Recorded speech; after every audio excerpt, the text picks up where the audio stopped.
And Aches is trying to rep his team, Complexity. You'll see them later. Why don't we start it off right here? Go over to... I want to watch Twisted. You want to watch Twisted? All right, we'll stay with Twisted. He's using the M8A1 customized. I saw FMJ on it. I believe Reflex was the last thing on it. So we're going to try something new here. We're going to be overheading the entire start and then try and pop on whoever the action is coming to. Let's try and be the first ones to use Codcaster to the fullest of extent. So right here we see a setup. We actually see someone being really aggressive. I'm going to hop on board with him. I see a sniper coming out too. Who is that? Twisted had the sniper. Wallace is actually being really Took out too quick with the sniper. Was it too quick? Yeah, he took out too quick with the sniper. Yeah, he got killed. And then he goes down by the frag. So we see right here, Lawless being pretty much on the other side, and then someone else got taken out.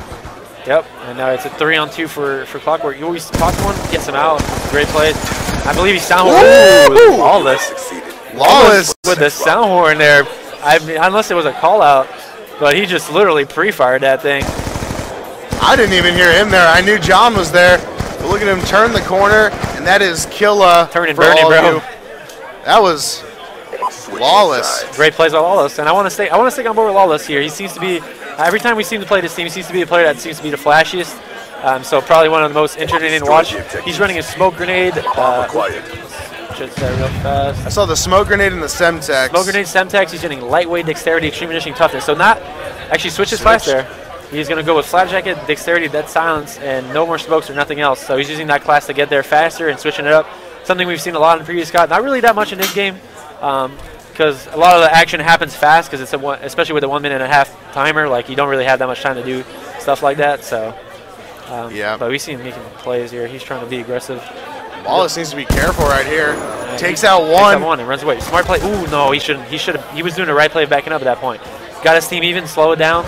Oops, sorry. So Sender's on a 2-kill streak. Sender's got another kill. Doing the FAL, one of the favorite guns of the people right now, the community.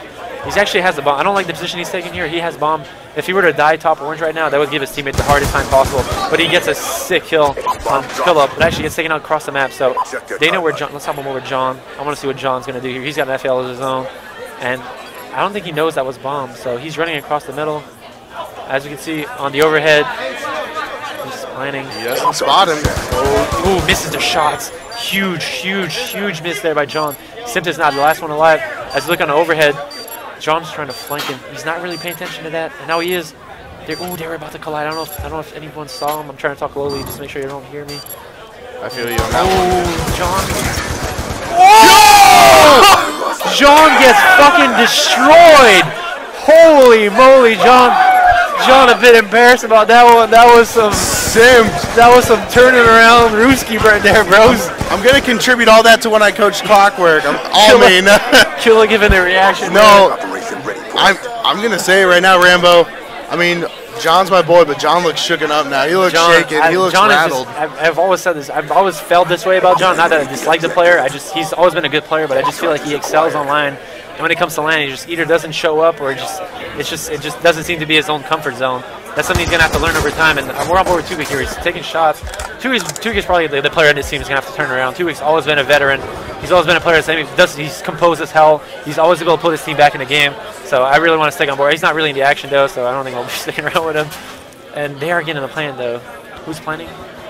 The bomb has been planted. We'll see what happens here. Looking at switching over to Killa for the time being. And it looks like he will be taken out by Lawless. 2-0 is the lead for O2 Clockwork. And now we see someone running away. Ooh, Karma I don't like there. That. You didn't like that? I didn't like that. He had a chance. That's an alleyway. There's a crate right on the left side of your screen. Now his player has to worry about flank. I mean, it might come out to be good since they seem to be out of position, but I didn't like that. Oh, right there. Bomb defuse. Great job by Clockwork. I didn't see that. Clockwork is going in. Damn. It looks like what Sender did is I think Sender may have actually taken whoever that was top blue top, out and then went straight forward. Down. Yep.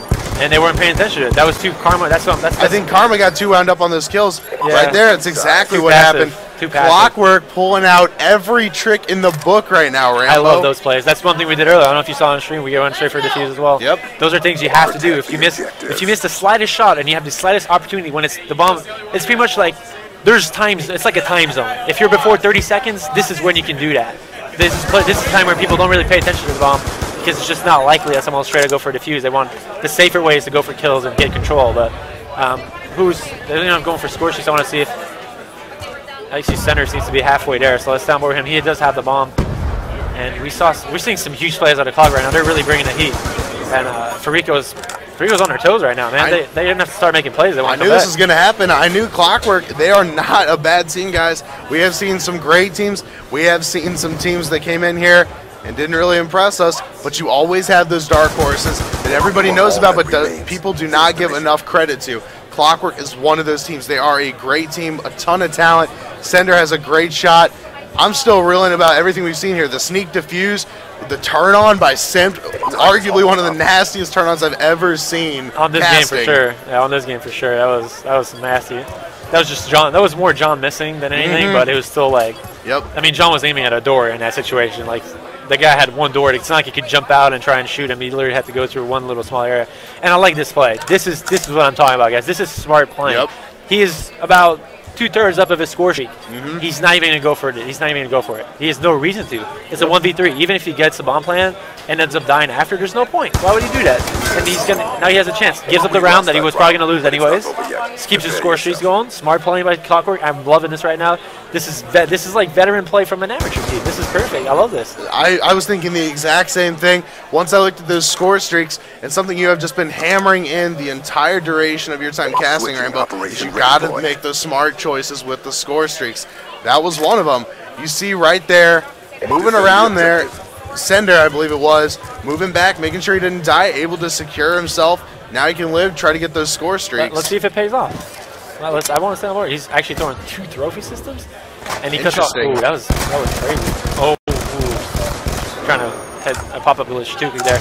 Green picks up first kill on Lawless. This is actually not too good for SnD's situation, as it's really hard to gather up score streaks and play for score streaks when your team's not getting a first kill, especially in search.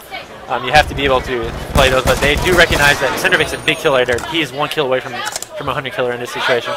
And the entire opponent team is in office at this point, so this is going to be huge plays. Yeah, SnD knows they're there too. He heard the fire coming his way. SnD, beautiful kill, taking out Karma. Killa goes down to Simp as well. I believe that is the last one. Too quick.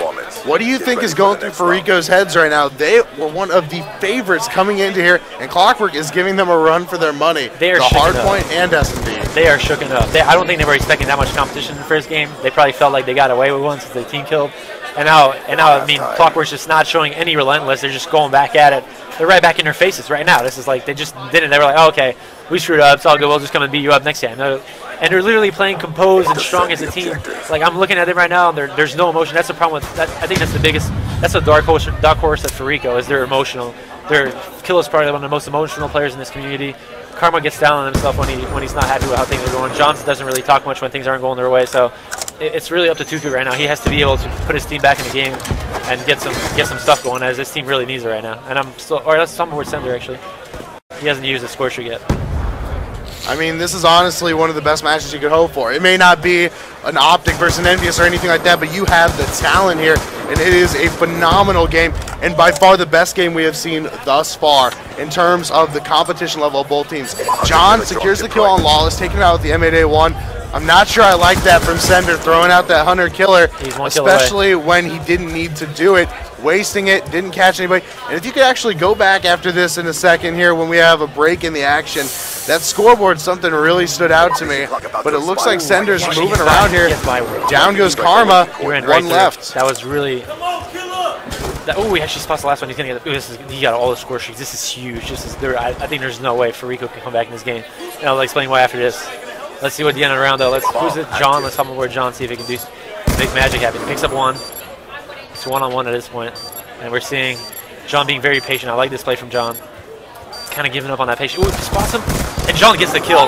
Huge plays from John there. 2v1. Making up for that turn on earlier. And it's going to be 4-2, but this comes down to it. What were we going to say on the scoreboard? I was going to say the thing that intrigued me is you just see SnD completely going off. 9-2. He was 9-1 before that happened. But he is playing like a man possessed right now. And the thing I said is the Twisted needed to come up big, but they had SnD come up huge instead for them. right there. I'm not sure I like what SnD did. That was impatience. That was just that was a bit of amateurish play. That was just like if he was too scared that he would go for defuse or something. He didn't really give himself a cover point to check the bomb. He kind of went straight up the middle, and John took fully advantage of it. But this is where it comes in, guys. This is where the score streak. He has a lightning strike. Reason why lightning strike is so good in search is because you don't need to use it. You just use the ping. You just pop the score streak up, and it will show you the position of your entire enemy team. You can see where they're going. You can see where people are positioned, and you don't need to. You can use it as a safe route in the later rounds. Let's say a team comes back, but he should be using that right now. I'm not entirely sure why he's not even popping that ping up. Something maybe not a lot of teams that you only get it once a round, so maybe he's waiting for it a bit. But it's going to be interesting. He actually spots one there, decides not to challenge. Smart play. And one's right under him. I don't think he saw him. I don't know how he didn't see him right there. But Killa does go down. What did he die to? And I think his car. I think the car blew up. I'm going to have to go on. I guess it was an explosion of some sorts.